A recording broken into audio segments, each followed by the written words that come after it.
Hello everybody, this is Danny from Deep South Homestead. We're out here this morning working on our cabin. We're going to be beginning the installation of the log siding. The first thing you have to do is come in and mark where all of your studs are at in your walls. Because when you nail, you don't want to nail to just plywood. You want to make sure you're nailed all the way into a stud. So this is the first step in getting ready to put log siding on. All right, we're at phase 2 of installing the log siding. What we've done, the log siding is 6 3/4 inches wide. We came from the bottom of our plywood here. We measured up 6 3/4 inches and we put a mark. We went from this mark all the way up to our soffit work at the top, got that measurement, brought it over to the other side of the wall, come from the top down, made a mark, measured from that mark to the bottom.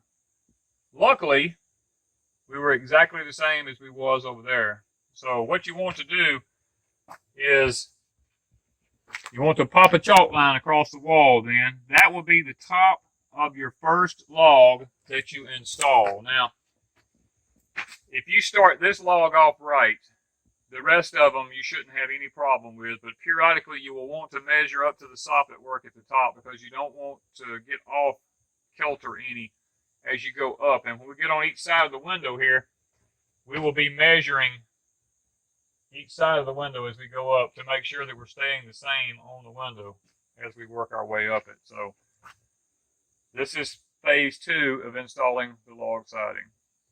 Up against it. On the line? On the line.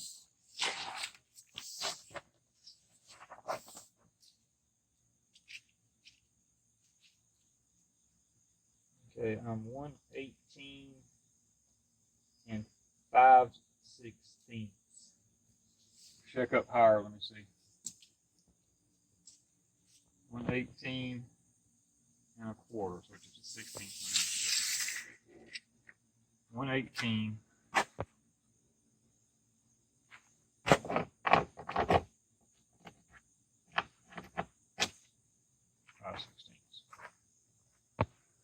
All right, guys, our first piece here is 118 inches and 5/16 of an inch. We want to make sure we get a good tight fit when we put it in there because it's possible that it could shrink, and we don't want gaps at the end for water to get in behind.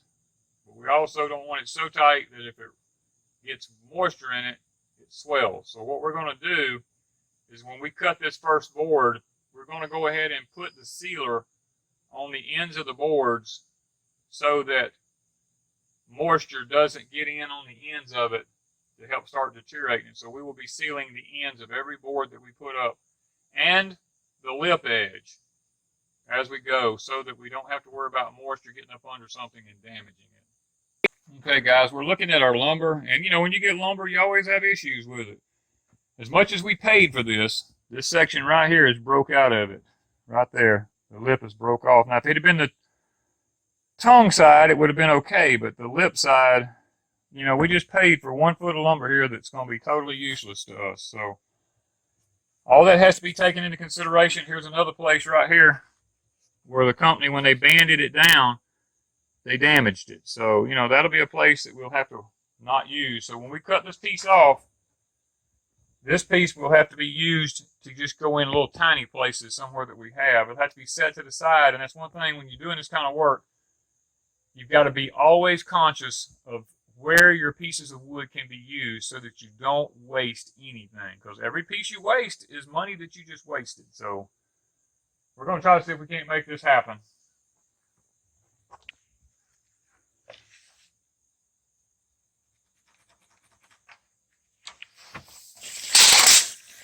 Okay, guys, when you're marking and cutting anything like this, you always want to cut from the back side because your circular saw blade is turning in a counterclockwise motion around like this. And when you're cutting from the back side, what this does is it always pulls the grain up inside the wood, and you don't have a fuzzed out grain. If you cut it from the other side, you're going to end up with a fuzzy edge on it if your blade is the least bit dull. So we're going to cut ours from the back side every time.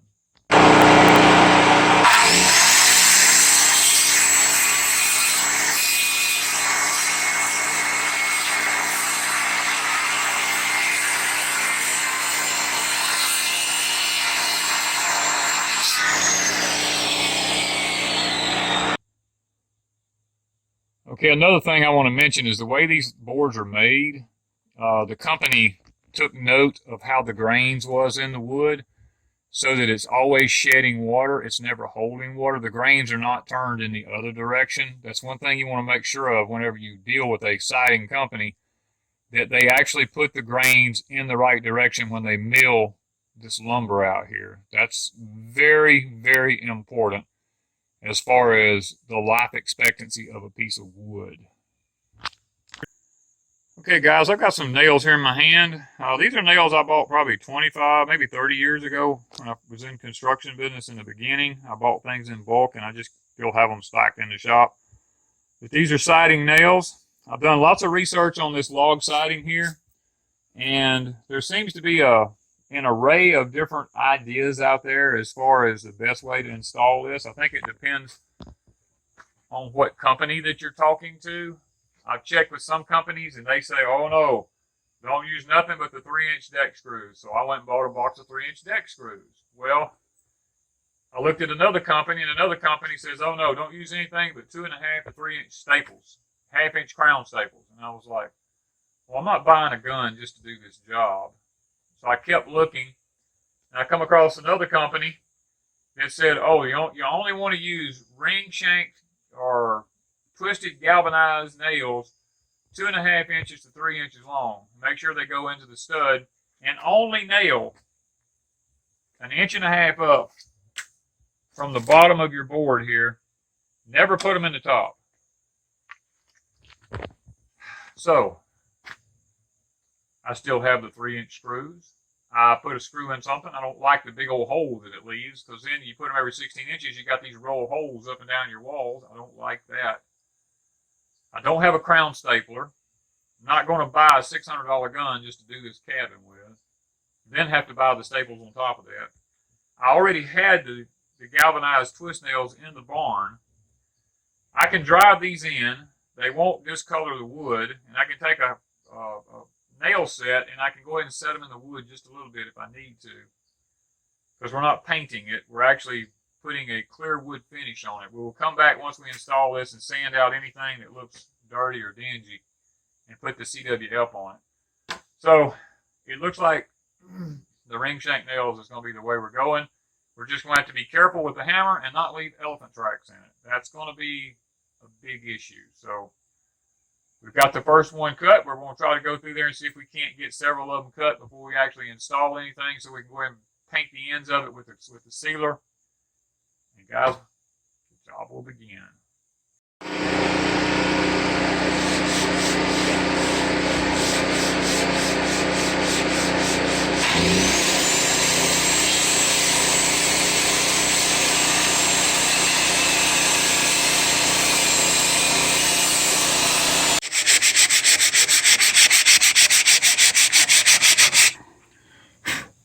You see where people's footprints is where they've actually stepped on it.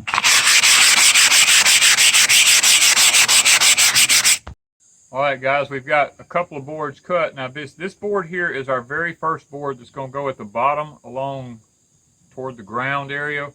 We're 16 inches above the ground with the first board. But because it's the first board, we're going to also seal the back side of it as well as the ends and the front and everything, just because of water splattering back up on the ground. Now, what we're going to be using here, we're going to be using the CWF Clear Wood Finish UV treated. This is a 4-year one. We're going to take this. We didn't want a tint to it or anything like that, so we just wanted a clear finish. So that's what we're going to use. And guys, you just have to bear with us out here this morning. It is 7:25 this morning, and it's already in the heat index is already around 100. So I don't know how much longer we're going to be able to stay out here or how many boards we're going to get put up, because it's just stifling. You can't hardly breathe with the humidity like it is. Ms. Wanda's behind the camera, and she can't hardly breathe. I'm already soaking wet, and I've only been here like 25 minutes working. And we don't know how long we're going to be able to do this. So just, I'm fixing to show you what we're going to do here.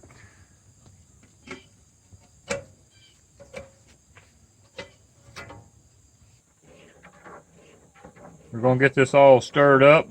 Make sure that it's stirred good.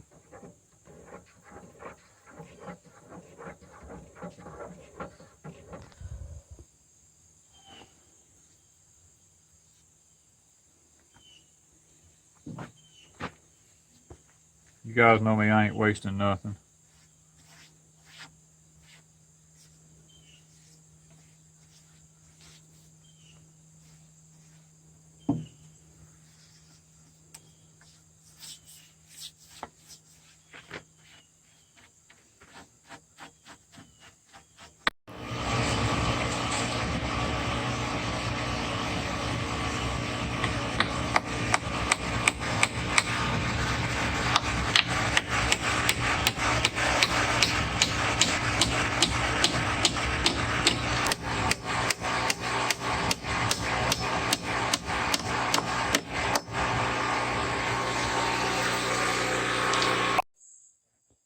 Alright guys, we've got the first piece installed. Now you noticed I drove the nails on the bottom side here.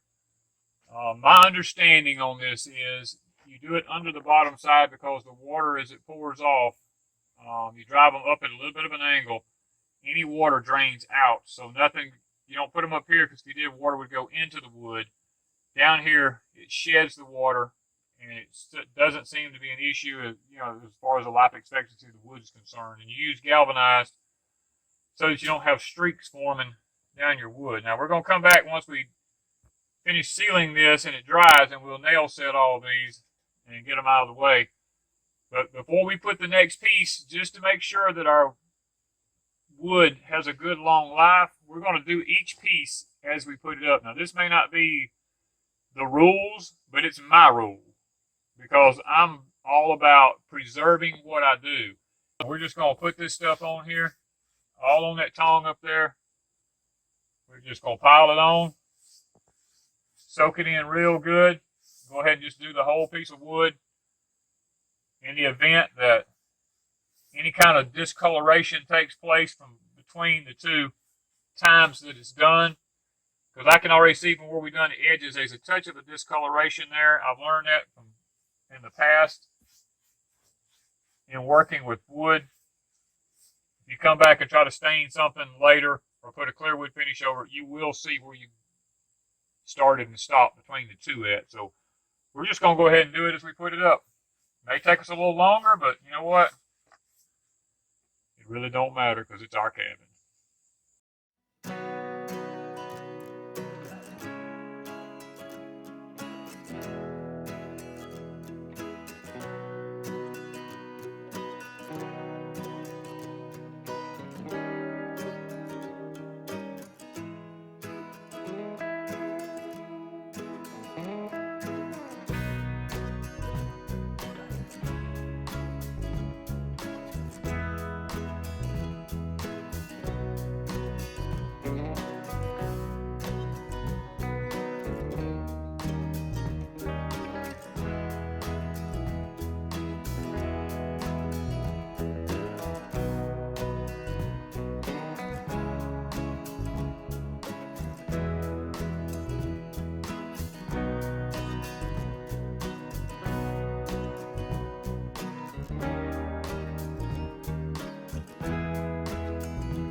Too hot to smile. Too hot to smile. Now we just checked the humidity. I did just a few minutes ago. It's at 99% right now. It is so hot. We're sitting here just sweat pouring off of us. But We had the generator going with the fan. with the fan running, us just cool. keep us cool while we finish this wall. We have our first wall on the cabin completed with the logs. So, whew, it's been a job. It's awesome, guys. It looks good. We like it. We like it with the gingerbread trim. So we're going to Alright. continue on. Yeah, it's if it would just cool off.